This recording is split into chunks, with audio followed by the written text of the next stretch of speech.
Welcome home to USA Global TV and Radio, a place where dreams take flight, with authentic storytelling, diverse perspectives and meaningful conversations, where global stories unite and bridges are built beyond all borders. Discover world-class education, entertainment, hope and inspiration. Together, we're building bridges worldwide. Subscribe to our channel, USA Global TV. Download our app, USA Global TV. Be our guest or join our team. Visit usaglobaltv.com.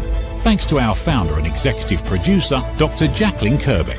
Music score by Yeffy Tang from Cloud Road Music.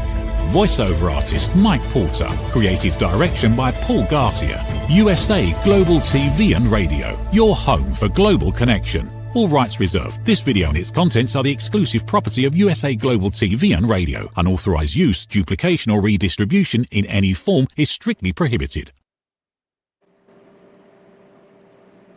Welcome to This is Floxed on the USA Global TV and Radio Network. This is Floxed is dedicated to raising awareness for fluoroquinolone toxicity syndrome, which is also known as being floxed. This means that a person is experiencing the adverse effects of a fluoroquinolone antibiotic like Cipro or levofloxacin and many others. If you are floxed, it is more common to be gaslit and misdiagnosed than not. Most people that are floxed are misdiagnosed with fibromyalgia, functional neurological disorder, FND, multiple sclerosis, and other somatic and psychological disorders. The harm of being misdiagnosed is twofold. First, as someone that is floxed, we are prescribed medications that are contraindicated with being floxed, and in most cases, our condition gets worse, not better. Second, with a misdiagnosis, that's the diagnosis and that's that. Doctors don't want to hear about any other condition, and therefore we are unable to seek proper treatment for our correct illness. The worst part about this whole situation is that even if we are correctly diagnosed, which is extremely rare, there aren't many doctors that even know how to treat fluoroquinolone toxicity. This leaves us feeling abandoned, hopeless, and stuck, and having to be our own doctors and put ourselves in literally financial ruin to treat ourselves through alternative medicine doctors that do not accept insurance. My guest today will talk about why people are so often misdiagnosed, what the gaps are between patients in the medical system, and what we can do about it. My guest today is Dr. Erin Nance. I know so many of you already know her as @LilMisDiagnosed, as she literally dominates social media and has an enormous following, especially on TikTok. Dr. Nance is a board-certified orthopedic surgeon, patient advocate, author of the best-selling memoir, Little Misdiagnosed, and the founder of Takeaway MD, a platform dedicated to making medical information more transparent and accessible. As Little Misdiagnosed, she has built a global following by amplifying patient stories of misdiagnosis, gaslighting, and delayed care. After years of surgical practice, Dr. Nance recognized a gap between what patients experience and what the healthcare system measures. Her work now sits at the intersection of clinical expertise, storytelling, and systems change. Through education, media, and digital innovation, she advocates for earlier diagnoses and restoring trust between patients and physicians. So with that being said, I'll welcome Dr. Erin Nance to the show. Thank you so much, Talia, for having me. It's an honor to be here and to spend this time with you and your audience. Thank you so much for being here. I've been waiting. I'm so excited for this. I know a lot of people are too. So I'll kick off the show. A lot of doctors we have on here are not part of the Western medical system, right? They're always like alternative doctors and stuff like that. So I'll kick off the show with the question, as a traditional Western medicine surgeon, how and when did you start noticing gaps in the medical system? And what made you become a patient advocate? Because there are lots of doctors that recognize these gaps but don't actually do anything about it. Mm-hmm. Well, I don't think I woke up one day and said, I'm going to be a patient advocate. I think it starts with my upbringing. I was raised in a family of faith, a family that prioritized helping others, do unto others as you would want done unto you.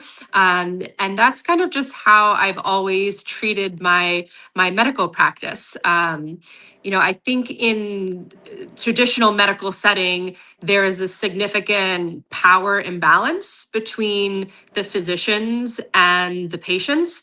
And part of that is by design, right? We have a tremendous responsibility, to give the right treatments, the right medications. But with that responsibility comes, or with that power comes a great responsibility to understand that not everything is going to look like the textbook, and not everything is going to go out the plan the way that you hoped would happen. So what I was seeing was that online, there was so many people who were frustrated by their experience going to see doctors, getting treatment, and just having poor outcomes. And there really isn't a great place for people to express those frustrations, right? You may say it to your individual physician that you're frustrated or whatnot, but then that's kind of the end of the story. But online is where I found that these stories tend to mushroom and tend to gain steam because there are other people who are having the same exact problems. And for a condition that may seem fairly rare or even esoteric, like ciprofloxacin, toxicity, you realize very quickly online that you are not alone. And there are many people who are dealing with the same problem. So for me, it was just keeping my eyes open, listening to the stories that were presenting themselves online and saying, what could I do in my position of power to give validity, to give voice, to give visibility to these people who deserve to be heard and be seen? Yeah, you definitely give voice, that's for sure. I saw your TikTok the other day when you were sick in bed, like, how long is it going to take to, come up with these cures? And if they were stuck in bed like that, even for one day, you were making the point that this is our lives for some people. It's more than just one day. So you have become an advocate for us as well as, like, for system change. So I definitely appreciate that. I read your book, Little Misdiagnosed, and I absolutely loved it. And I messaged you while I was reading it because there's something that we have in common there. So I just want to ask you, how did your brother Kevin's spinal cord injury accident transform your view of medicine? It had to have had some impact in some way. Well, I'll tell you that this is the story of my first day of work as an orthopedic surgery resident. I'm starting on night shift. This is the culmination of years since I was in second grade and studied and wanted to be a doctor. And now I'm finally doing it. I'm finally an orthopedic surgeon. And on that first day, my brother was in a diving accident, broke his neck, and became quadriplegic. And what that experience, taught me was that everything that I had learned in medicine, I saw from a completely different lens because now it was personal, right? I understood why it's so important to be the family member at the bedside at 5 a.m. when the doctors are rounding so that you can ask questions, right? I understood how important it is to work with the social worker to make sure that, okay, we are sending you to the right rehab facility, and this is what's in the best interest for the family because they're going to be able to visit and give support, to the patient. So it really exposed me to the greater ecosystem of how a patient gets better beyond that doctor intervention. There are so many players, right? I'm sure, Talia, how many physical therapists and occupational therapists and nutritionists and social workers, did you work with in your, tenure to get better? Yeah, and I think ultimately probably made you a better doctor, right? A more caring doctor, because you have doctors come in and they just blah, blah, blah, they just say what they have to say and leave. They're not thinking about your family and everybody else that's involved, like you were thinking of the whole thing. And when you treat your patients, that's probably another reason why you've become the way you have. And I mean that in a good way, being an advocate and advocating for change. You're not just thinking about the patient, you're thinking about, like you said, the whole ecosystem. Absolutely. I mean, when I, even if I do, a surgery on a patient, I will find their family. And then I always tell the patient beforehand, you will not remember me speaking to you. So I'm going to give you a call on my cell phone tonight, right? When the anesthesia has worn off. Because again, if you put yourself in their shoes, they're not going to remember anything that you said to them. So why, to me, it just makes sense. And it's part of how you would want to be treated as a human. Mm-hmm. Yeah. I do want to get into this misdiagnosed stuff because I have so many questions and questions that people ask me to ask you. So, I guess the biggest question, in your experience, why do you think so many patients are misdiagnosed? And do doctors actually believe their misdiagnosis? Are they just trying to make any diagnosis, or is it something else? Because like in my experience, when I've been so frustrated, I'm like, what if they actually believe that's what I have? Or what if they're just trying to give me anything? Like, I'm trying to give the doctor some credit, but it's just extremely frustrating. So what's your take on this? So I think you have to step into the mind of a physician. All right. Mm-hmm. And how we make diagnoses is on pattern recognition. Okay. And so for us, whatever fits the most likely pattern is what we're going to think is the most likely diagnosis. And part of the problem is, this is a great saying from one of my mentors, actually, his father, his name was Chit Ranawat. He would always say that the eyes only see what the mind knows. So if you are a physician and you do not know what ciprofloxacin toxicity is or what it looks like, you're never going to be able to diagnose your patient with ciprofloxacin toxicity. Okay. So you have to start there. And if we think about how medicine was practiced, maybe let's say 50 years ago, there was really only maybe like 200 diagnoses that were really out there, right? You had heart attack, you had stroke, you had, the big, large, but now there's hypertrophic cardiomyopathy, and there's so many different, and this is part of the research that we've done over these decades, but it just means that there are too many diagnoses for any one physician to keep track of. And it's one of the side effects of having a specialization, right? If you need a heart transplant, you want that heart transplant surgeon to only know about heart transplant, right? Because he has, or she has to be the best possible person at transplanting a heart. All right. They may not be up to date on the signs and symptoms of ciprofloxacin toxicity. Okay. That doesn't mean that excuses them from continuing to learn about things. But I think that is really just kind of a side effect of how the healthcare system, operates today.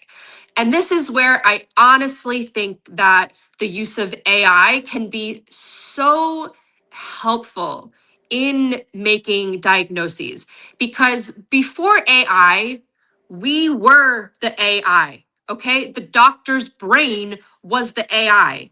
And not every doctor's brain is created equal, right?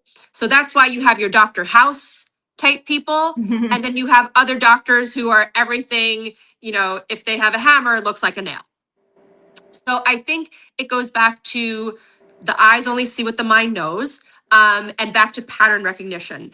And if there is a condition that is not on their mind, then you're never going to get that diagnosis. I guess what my frustration in all of this is, okay, so people that are floxed, right? They'll get diagnosed with fibromyalgia. It's like a medical thing, right?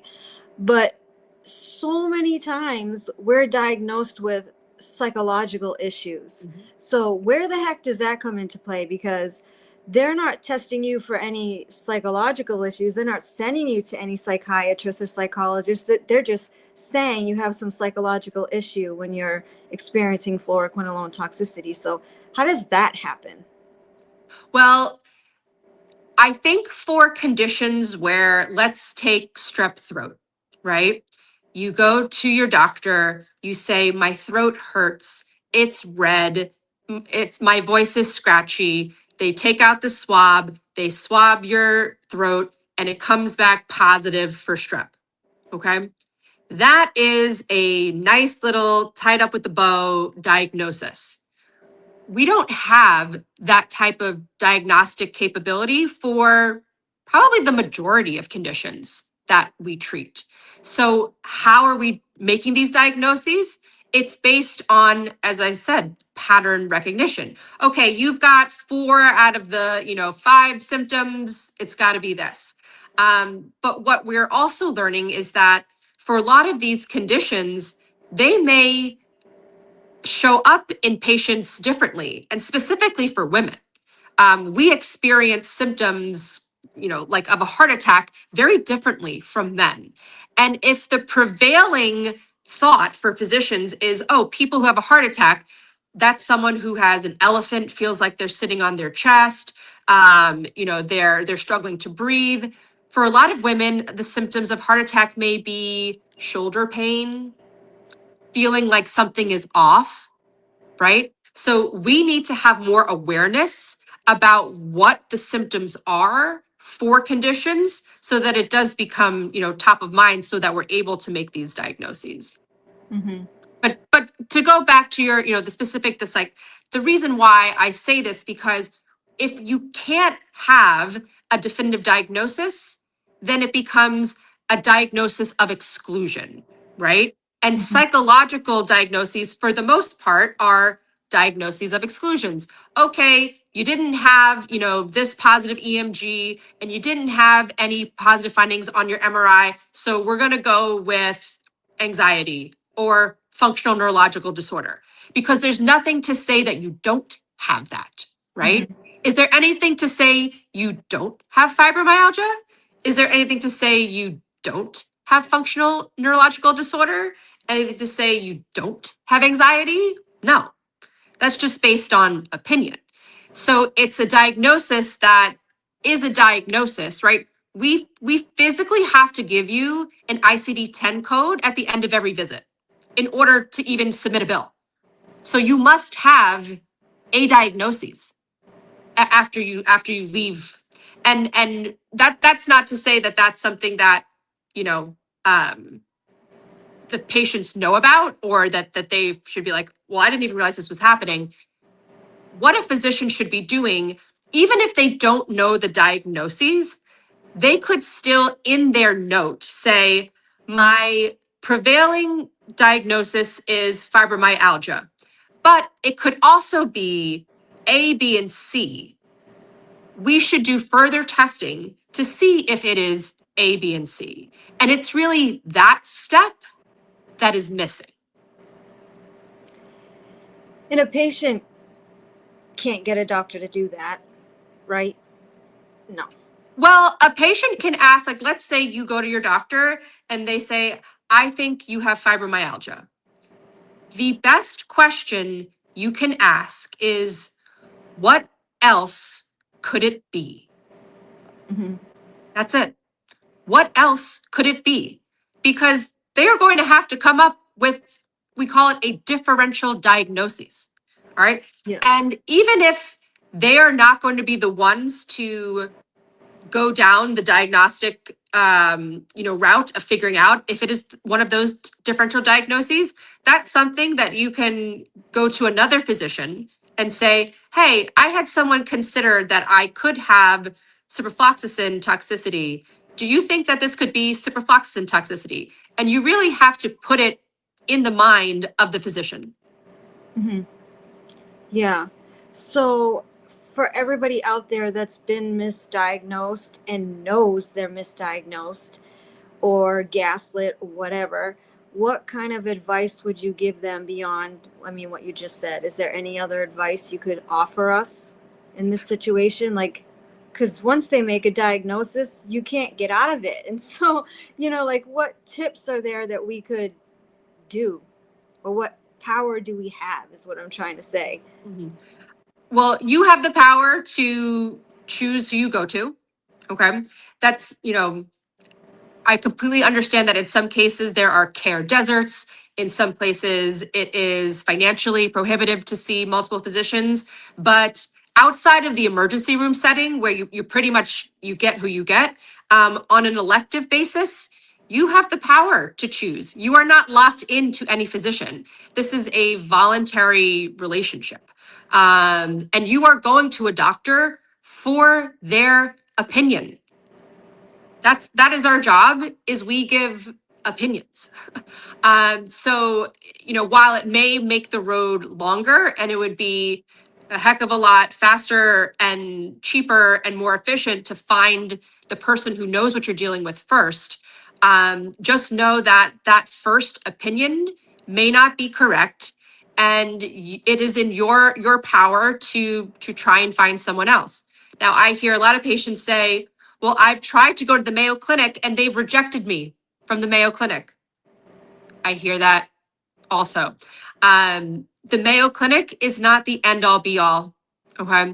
And oftentimes there are physicians who are local, but you just may have never heard of them before. I tell patients often to look at PubMed and see who are the physicians who are actively doing research. One tip I will give you is that a lot of the times when people publish research, the physicians are usually at the end of the list of names. Usually sometimes they're the first author, but oftentimes they're not. And so if you are looking for who are the physicians who are actually treating Ehlers-Danlos, MCAS, POTS, long COVID, chronic Lyme, ciprofloxacin toxicity, use those resources. Mm-hmm.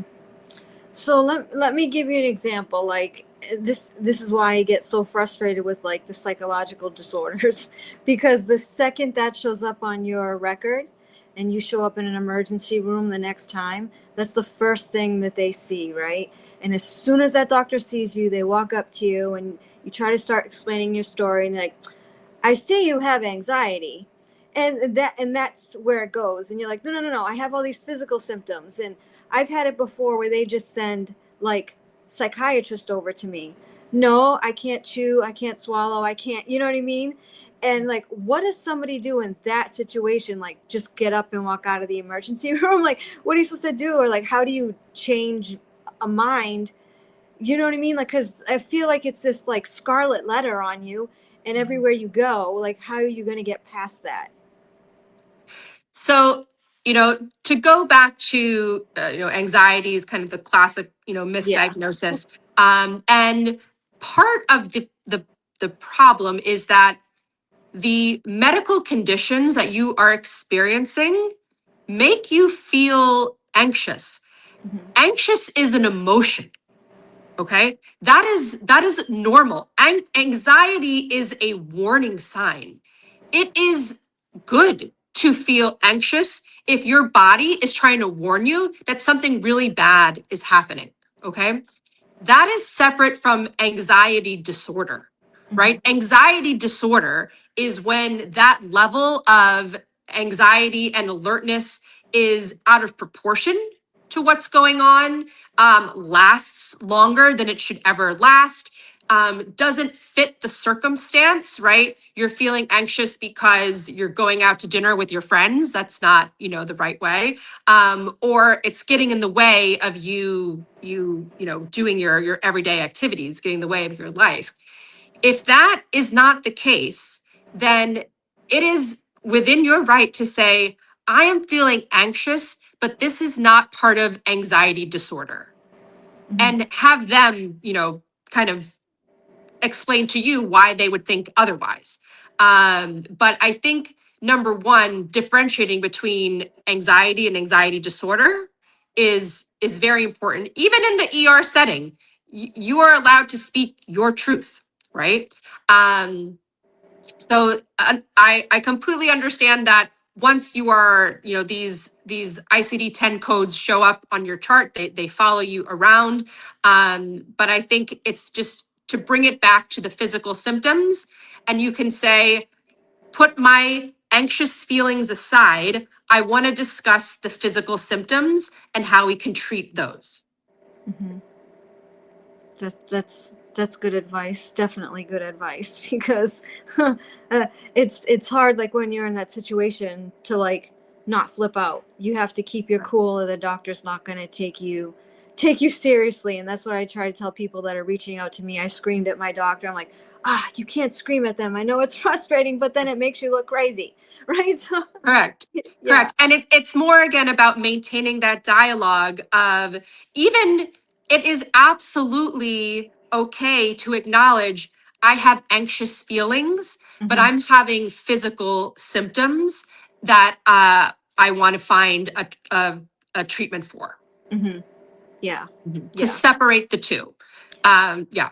Because someone who's having a heart attack is anxious, and no one says, well, you have anxiety disorder, so we're not going to give you an EKG, right? Or we're not going to send you to the cath lab because you're anxious. Okay. Mhm. Absolutely not.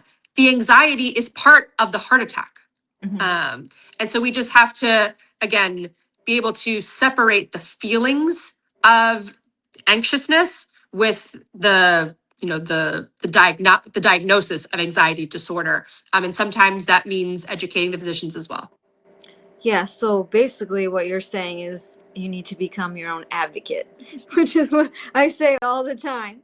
And, some of the advice that I give to the people that reach out to me is have your script ready, have your questions ready, have your rebuttals ready, bring someone with you, because Correct. sometimes you just, they bring you back, that person. It's nice to have a second person there with you. And sometimes I've noticed doctors will treat you differently if you have someone with you.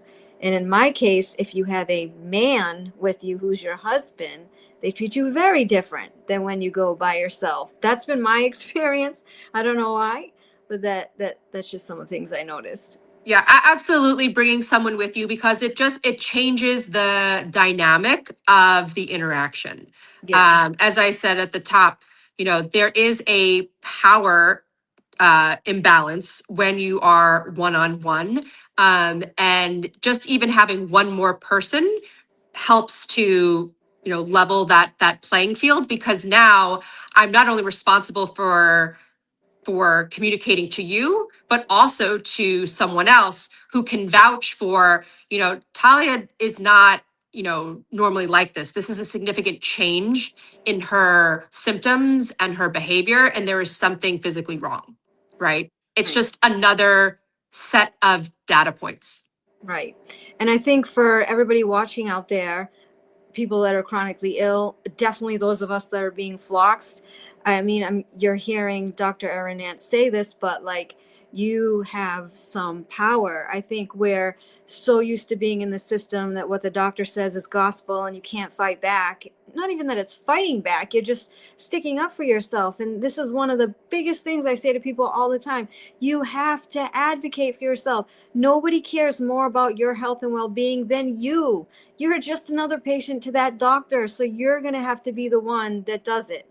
And bringing somebody helps, and like all the things you're saying is what I say to everybody. So please, if you don't believe me, listen to her.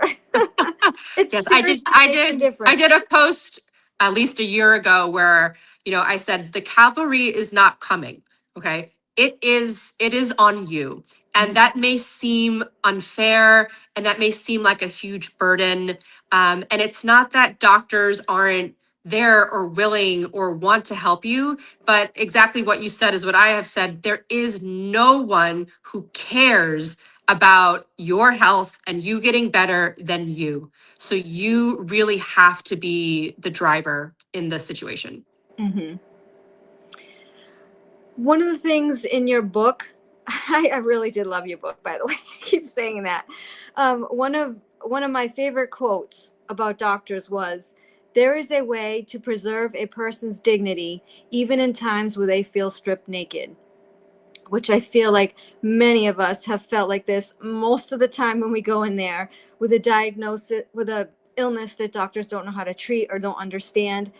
Is there a way we can preserve our own dignity in these situations instead of hoping that we have a doctor that will be nice enough like you to do it? You know, dignity is something that you hold on to. And even when you may be in a situation where you feel like a doctor is not listening to you, or you're not being seen or heard, you know your truth. And I think as long as you hold on to your truth, that is what is going to get you through those really, really hard moments. And I'm not here to say that it's easy, right? This is the whole, problem with gaslighting and misdiagnosis. And the more times you hear nothing's wrong, you start to question yourself, right? And think, Mhm. is something wrong with me? Am I crazy? Am I making this up? But reality will always hit. And you did not make up these symptoms, and they are not going anywhere. And so just believe in your truth. And I think that is the best way to maintain your dignity. Yeah, and I think the other thing that people are, afraid of is that once the doctors start saying that, their support system also starts saying, "Is are they crazy? All the doctors are saying it." Like your support system starts whittling away, so you're grasping onto everything, like, "Look, pay attention to me. Oh, I don't want to lose my family, I don't want to lose my friends." You know what I mean? It's a really tough situation to be in, because again, people believe whatever the doctors say goes. Yeah. So I know it's been very hard for a lot of us that are sick to try to get family members and friends to believe what we're going through and what we're experiencing. Yes, and I did a TEDx talk last year, exactly a year ago, called "You're Not Crazy: The 7 Stages of Misdiagnosis." And I did that talk because I recognized this pattern in people who had been misdiagnosed was the same again and again and again. And this stage, one of the stages is self-doubt. It is part of the pattern. So I did the talk because I wanted people to know there will come a time when you start to doubt whether or not these symptoms are real, right? This is, I think it's like the 4th stage. It is part of the pattern. And so it's something not to worry about and be like, oh my gosh, now I'm doubting myself. This is part of the process. And if you know that this is how other people go through a misdiagnosis, I think it will help you snap out of it faster and realize this is just one part of the process. And how can I move on to the next stage? Mm-hmm. Which Yeah. unfortunately turns out to be anger. Yeah. because what happens is after you've even doubted yourself and the symptoms don't go away, you go, wait a second, I'm not crazy. I'm not making this up. These are real. And you become really angry. Yeah. And that is also part of the process. Mm-hmm. So this is just to warn you, for anyone who is going through a misdiagnosis, I highly recommend, it's on YouTube. It's called The 7 Stages of Misdiagnosis, but I think you will feel so validated after you listen to it. Yeah, I'm gonna post it when I make my little clips, so everybody has access to it. Dr. Jacalyn is putting it up there now, so yeah, I'll definitely take a look at that. Do you want to talk about your brand new platform? I think you said it's the first physician platform ever for medical information. Takeaway MD. Sure. I started on TikTok about 3 years ago. I started Little Misdiagnosed almost exactly 3 years ago.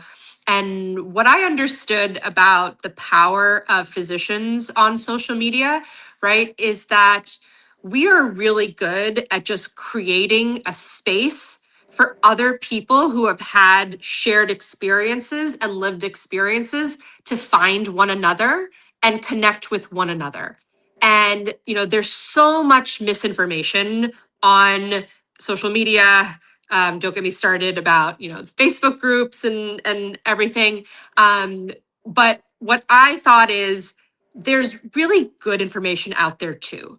And what if there was just one go-to place where people could get health information from trusted, verified medical experts, okay? But then also meet people who have gone through the same problems that you have gone through.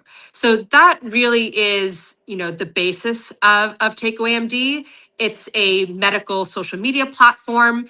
All the content comes from vetted physicians, but we also have built in a community research layer and a community trials outreach layer, because I believe that patients learn just as much from the physicians as they do from other people who have gone through the same problems, right? I'm sure in your Flocks community, you learn so much more from people who have actually gone through it.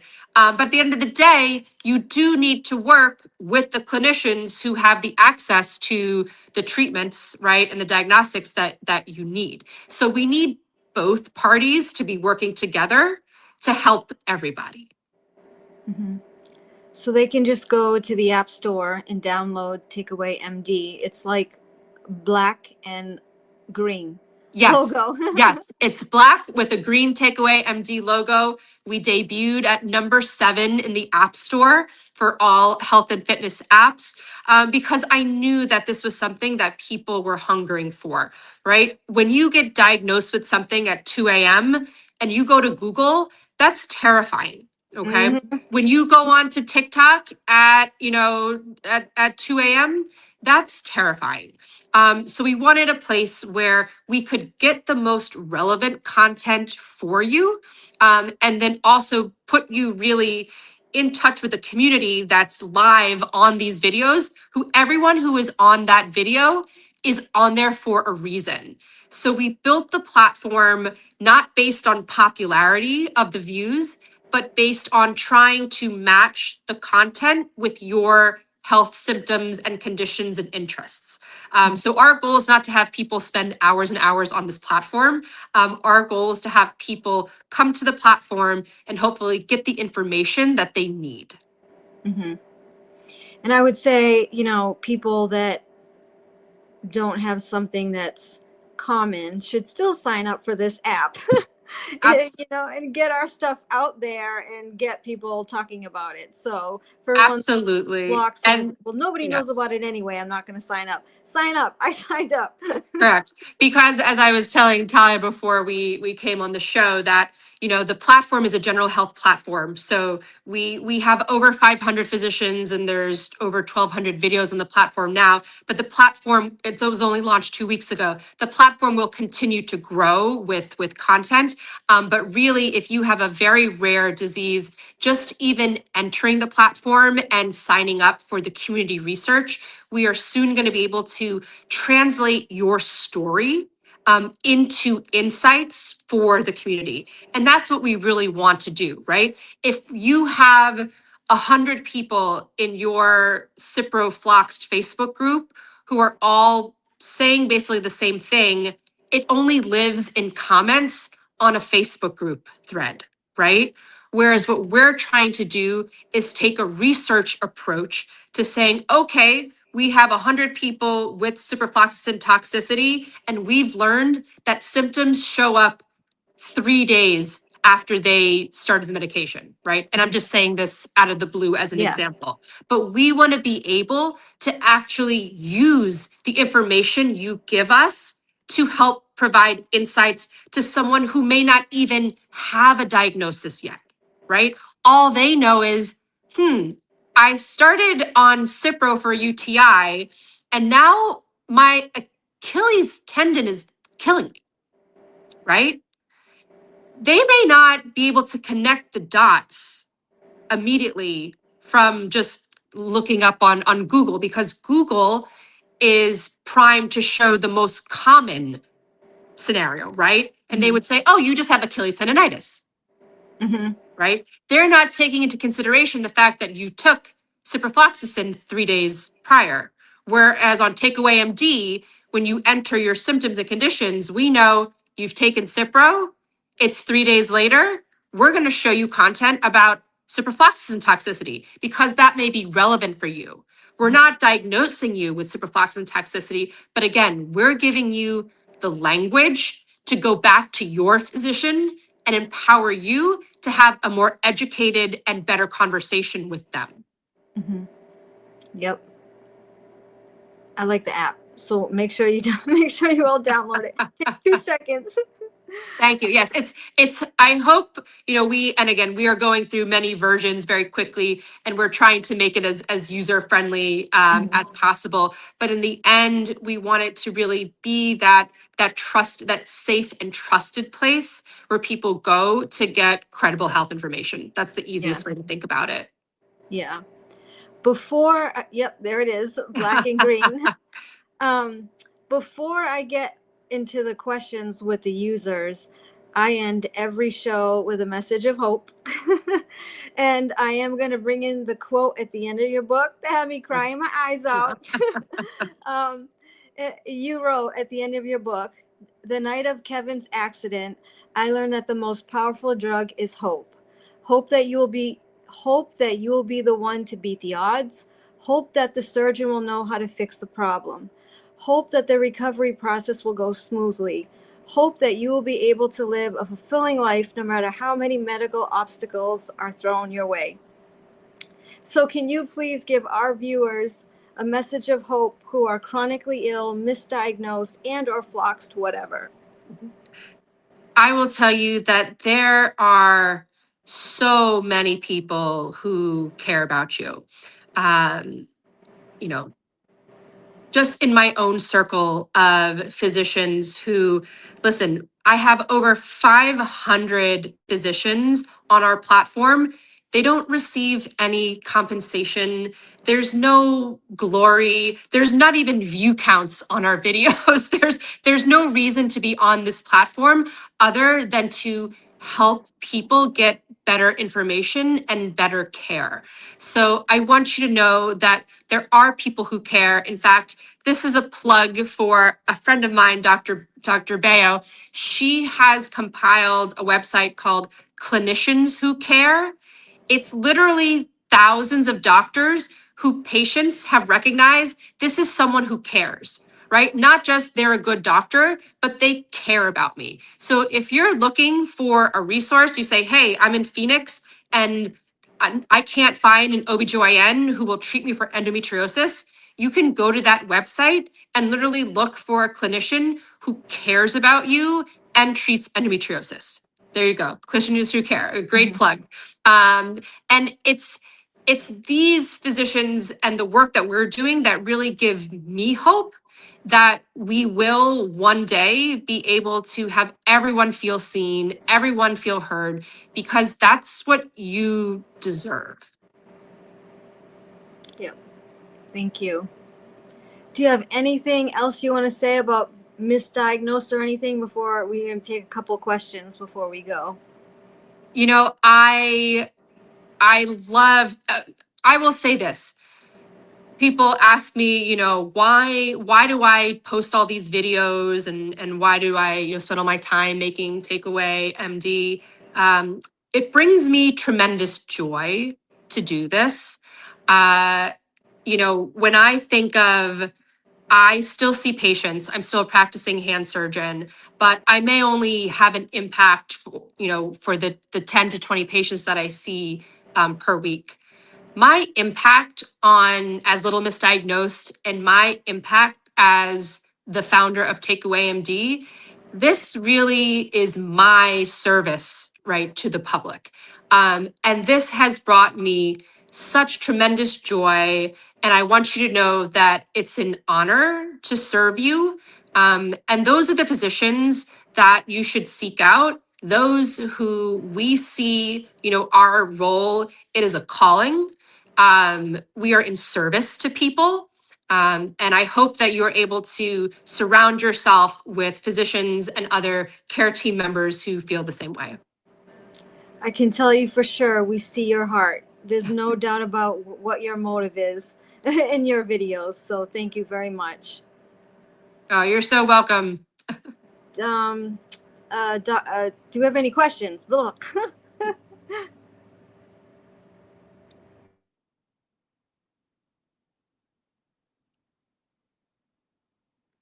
How would you treat those of us that have been floxed? I don't think she's an expert in fluoroquinolone toxicity.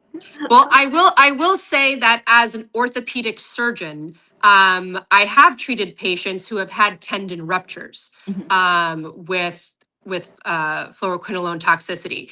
And what's interesting is that the physician who prescribes the medication is not always going to be the physician who's going to be able to handle the complication or even recognize the complication.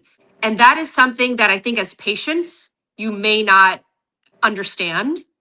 And it's just something that, as someone who is proactively being prescribed medication and taking a medication, in the end, it is up to us to understand the risks of said treatment and medication.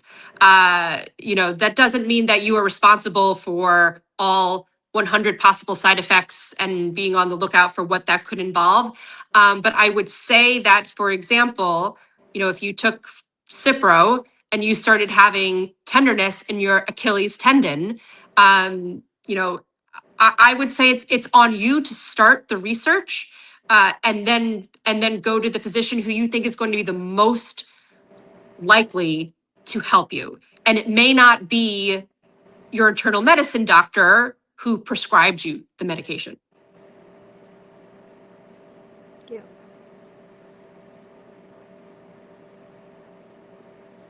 What do you think about adipose stem cell treatment?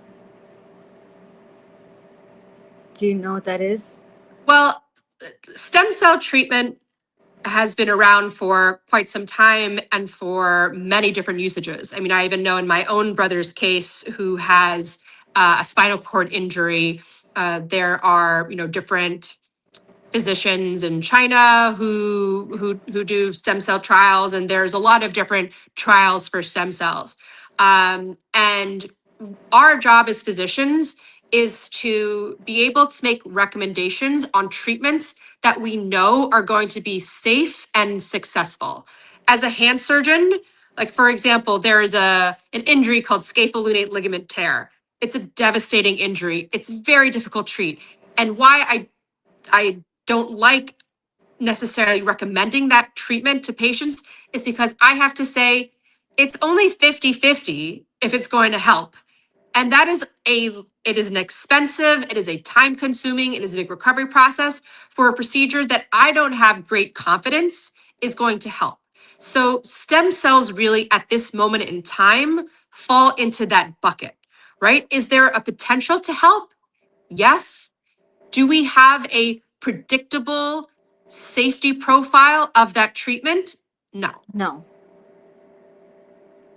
Yeah. I completely get that. That's why when everybody asks me about stem cells, I'm like, nope, I have not done it. I'm not willing to take a risk. But I think we're coming up at the end.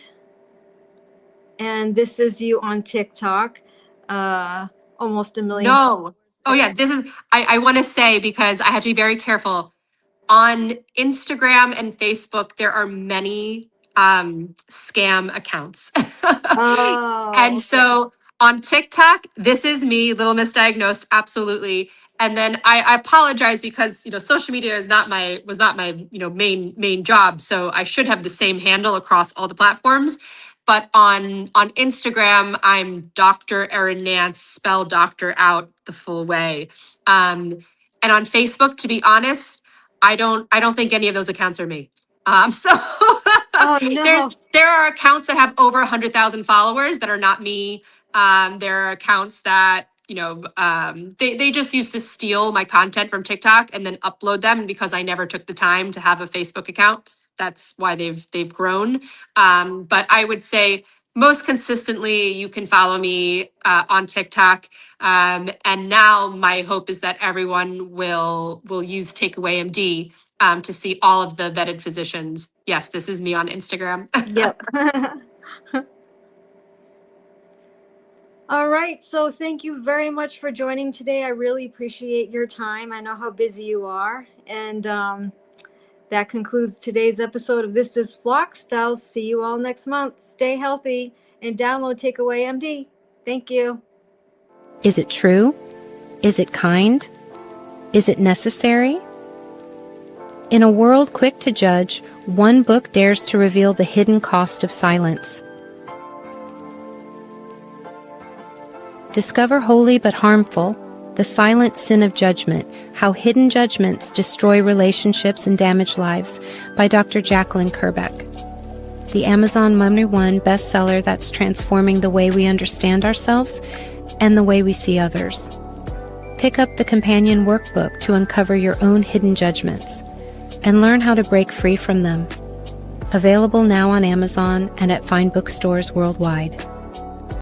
USA Global TV and Radio proudly presents Tracy Cram Perkins, a dementia caregiving survivor teaching how to balance care with peace of mind. #1 resource for dementia caregivers. It's the book Dementia Home Care: How to Prepare Before, During, and After. Over 17,000 copies sold of this must-have guide. And now a testimonial from Tracy Smith. If I was to describe this book to someone who is going through a similar situation, I would underscore how important it is to have some sort of a tool or a guidebook to help you through certain stages. And there's so many, it's such an unknown topic to the average person. And to have this as a reference is essential. It's going to help you get through it personally, as well as help your loved one manage. To learn more, go to TracyCramPerkins.com. Tracy Cram Perkins is an award-winning author. She's also the host of Dementia Home Care television show. Watch it here on USA Global TV and Radio. Thank you, viewers and listeners of USA Global TV and Radio, for joining us today. We're honoured to have your time and attention as part of our global community. At USA Global TV and Radio, we believe in the power of authentic conversations, meaningful connections, and creating a world of possibilities together. Want to be part of something bigger? Join our team of elevated listeners at usaglobaltv.com, a space where your voice matters and your ability to listen transforms relationships. Stay connected with us across all our platforms for thought-provoking discussions, expert insights, and empowering stories. Subscribe to our channels at youtube.com/c/USA Global TV. Follow us on social media and explore the endless opportunities we're creating for growth, learning, and inspiration. Together, we're not just broadcasting, we're building bridges and changing lives one conversation at a time. For inquiries, contact us at info@usaglobaltv.com. Produced by Executive Producer and Director Dr. Jacalyn Kerbeck. Voiceover by Mike Porter. Creative direction by Paul Garcia. All rights reserved. Visit usaglobaltv.com to view our full terms and conditions.